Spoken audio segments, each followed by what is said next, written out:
বাবা বলে বাবা তুমি ভালো করে বলো, আমার বংশে কোনো হাফেজ টাফেজ নাই, তার জন্য তোমাকে আমি মাদ্রাসায় ভর্তি করে দিয়েছি, তুমি আমাকে জানাজা করে দিন মাটি দিতে পারো।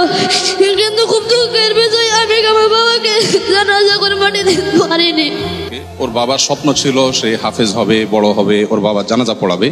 তার দুঃখের জায়গাটা হলো সে হয়তো স্পষ্ট করে বলতে পেরেছে কিনা, সে বলছে যে আমি আমার বাবার জানাজা পড়াতে পারিনি, এই দুঃখটা আমার রয়ে গেল, কারণ আমি ছোট মানুষ, আমি বড় হব, বাবা বড় হওয়ার পরে মারা যাবেন, জানাজা পড়াবো, সে সুযোগটা আমার হয়নি। কি নাম তোমার একটু বলবে, তোমার আব্বু কোথায় মারা গেছে, এবং এ বিষয়ে তোমার যে কষ্টের কথা তুমি একটু বলো তোমার আঙ্কেলদের। আসসালামু আলাইকুম ওয়া রাহমাতুল্লাহি ওয়া বারাকাতুহু। আমি মরহুম বকুল মিয়ার ছেলে। আমার বাবা ঢাকা রিক্সা চালাতেন। আমার বাবা উত্তর আজিমপুরে 19 তারিখে মারা যান।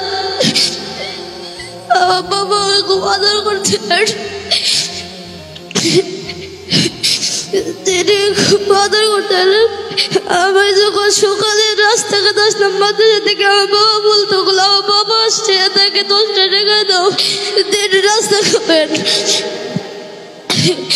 পরে আমি 10টা টাকা রাস্তা খেয়েছি, বাসে আসি। আমার বাবা বলে বাবা তুমি রাস্তা খেয়েছি, আমি বলছি রাস্তা খেয়েছি। বাবা বলে তুমি সবক টাকা ঠিক তুমি দাও। আমি বলি আমি সবক দিয়ে এসেছি। বাবা বলে বাবা তুমি ভালো করে বলো, আমার বংশে কোনো হাফেজ টাফেজ নাই, তার জন্য তোমাকে আমি মাদ্রাসায় ভর্তি করে দিয়েছি, তুমি আমাকে জানাজা করে দিন মাটি দিতে পারো।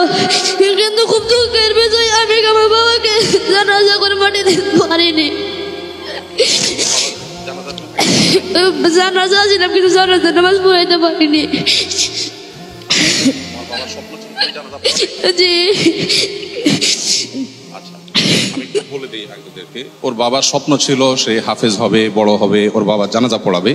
তার দুঃখের জায়গাটা হলো সে হয়তো স্পষ্ট করে বলতে পেরেছে কিনা, সে বলছে যে আমি আমার বাবার জানাজা পড়াতে পারিনি, এই দুঃখটা আমার রয়ে গেল, কারণ আমি ছোট মানুষ, আমি বড় হব, বাবা বড় হওয়ার পরে মারা যাবেন, জানাজা পড়াবো, সে সুযোগটা আমার হয়নি।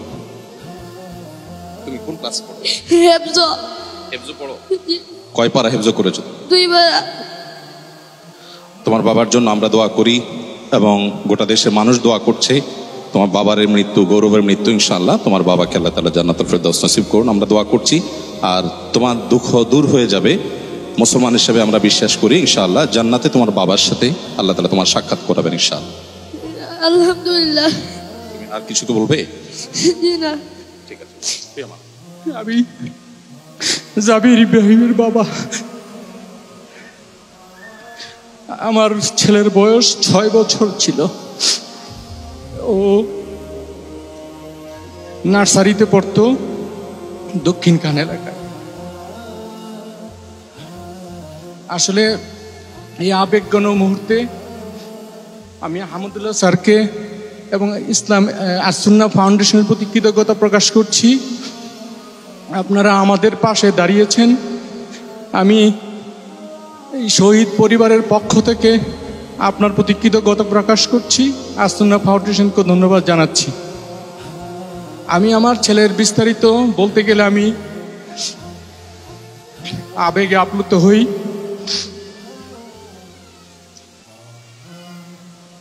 আসলে হযরত মুহাম্মদ সাল্লাল্লাহু আলাইহি ওয়াসাল্লাম এই দুনিয়াতে এসেছিলেন এই বৈষম্য বিরোধী, বৈষম্য দূর করার জন্যই, এবং এই ছাত্রছাত্রীরা যারা জীবন দিয়েছেন এখানে তারাও বৈষম্য দূর করার জন্যই এসেছিলেন, এবং তারা, আমি মনে করি তারা আবাবিল পাখির মতো এসেছিলেন এই বাংলাদেশে। এই শহীদ পরিবারগুলোকে দেখে মনে হচ্ছে আমি একটা বেহেশতের মধ্যে দাঁড়িয়ে আছি। এই শহীদ পরিবারের একটা সান্ত্বনা আমি বলতে পারি, যেহেতু তারা শহীদ হয়েছেন দেশের জন্যে, রক্ত দিয়েছেন দেশের জন্যে, তারা অবশ্যই বেহেশতি। এবং আপনারাও যদি কিয়ামতের আগ পর্যন্ত ঈমান এবং আখলাক নিয়ে যেতে পারেন তাহলে আপনারাও বেহেশতি ইনশাআল্লাহ। আমার ছেলে আসলে রবের ডাকে সাড়া দিয়েছেন। ওই দিনকার বর্ণনা আমি আসলে পুরোটা খানার করতে পারছি না। আমার ছেলেকে আমার ছেলেকে নিয়ে যখন আমরা সকালবেলা আন্দোলনের বা ওই যে ডাকে যাচ্ছিলাম, তখন আমার ডান হাতে ছিল আমার ছেলে। উত্তরা পূর্ব থানা থেকে যখন পুলিশরা গুলি করতে করতে আসছিল, তখন আমার ছেলেকে এবং আমার পরিবার আমার পিছনে, আমার আরও 2 ছেলে আমার পিছনে ছিল। আমার ছেলেকে যখন হাত ধরে যখন আমি বাসার দিকে যাচ্ছিলাম, তখন এপিবিএন ব্যাটালিয়নের সামনে আমার ছেলে গুলিবিদ্ধ হয়। ছবিটা কি দেখাবো? এই হলো আমার ছেলে। এবং গুলিবিদ্ধ হওয়ার পরে হাসপাতালে 1.5 ঘন্টা রক্তক্ষরণের পরে সে মারা যায়। আমার সাথেই ছিল। জি, তারপর আরেকটা জিনিস খেয়াল করে দেখবেন, আমার ছেলে এইখানটায় দেখেন, সে উপরে আঙ্গুল তুলে একটা স্লোগান দিচ্ছিল। স্লোগানের লাস্ট অংশটা ছিল জাতির পিতা ইব্রাহিম। জাতির পিতা ইব্রাহিম বলে সে স্লোগান দিচ্ছিল। প্রথম অংশটা নাই বললাম। তারপরের অংশ এটা, এখানেও সে আঙ্গুল তুলে বলছে। আরেকটা জিনিস আমি আপনাদের সাথে শেয়ার করতে চাই, ওর হাতে যেই লেখাটা ছিল উই ওয়ান্ট জাস্টিস, আসলে সে দুনিয়াতে জাস্টিস চাচ্ছিলেন। জাস্টিস দেওয়ার ক্ষমতা আসলে মানব সভ্যতার নেই, জাস্টিস দেওয়ার মালিক একমাত্র আল্লাহ। আপনারা আমার ছেলের জন্য দোয়া করবেন, সে যেন বেহেশতি হয়। এবং আমি আপনাদের এই সহযোগিতার জন্য আমি কৃতজ্ঞতা প্রকাশ করছি। ধন্যবাদ আপনাদেরকে। ওয়ালাইকুম আসসালাম। ধন্যবাদ আপনাকে। আসলে আমরা আপনাদের কোনো সহযোগিতা করছি না, বা সেই সহযোগিতা করার সামর্থ্য আমাদের নাই, খুবই ক্ষুদ্র সামর্থ্য। মূলত আপনাদের সহমর্মী হওয়ার চেষ্টা করছি আমরা।